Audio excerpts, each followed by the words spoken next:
আসসালামু আলাইকুম, আমি শাফওয়াত সাতবাগান অথেন্টিক নার্সারি থেকে আপনাদের স্বাগতম। দেখতে পাচ্ছেন এটা একটা 12 মাসি থাইল্যান্ডের অল টাইম ভ্যারাইটিস ম্যাঙ্গো। দেখেন এগুলার গুটিগুলো আসলে আমের গুটিগুলো ঠিকই নষ্ট হয় না সচরাচর। অন্য সব আমের গাছের দেখবেন যে গুটি আসবে পড়ে যাওয়ার সম্ভাবনা থাকে, কিন্তু এগুলো গুটিগুলো অধিকাংশই টিকে যায়, থোকায় থোকায় আম ধরে এবং অনেক বেশি পরিমাণের আম ধরে। এই গাছটা আমার কাছে প্রায় 4 বছর ধরে। দেখেন ছোট্ট একটা বনসাই টাইপের আম গাছ, সারা বছরই আম আসতে থাকে।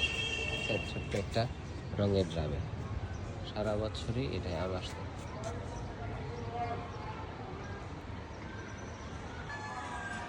আপনারা চাইলে আপনার ছাদ বাগানে এমন একটা গাছ রাখতে পারেন, যেখান থেকে সারা বছর সুসমী মৌসুমি ফল হারভেস্ট করতে পারেন।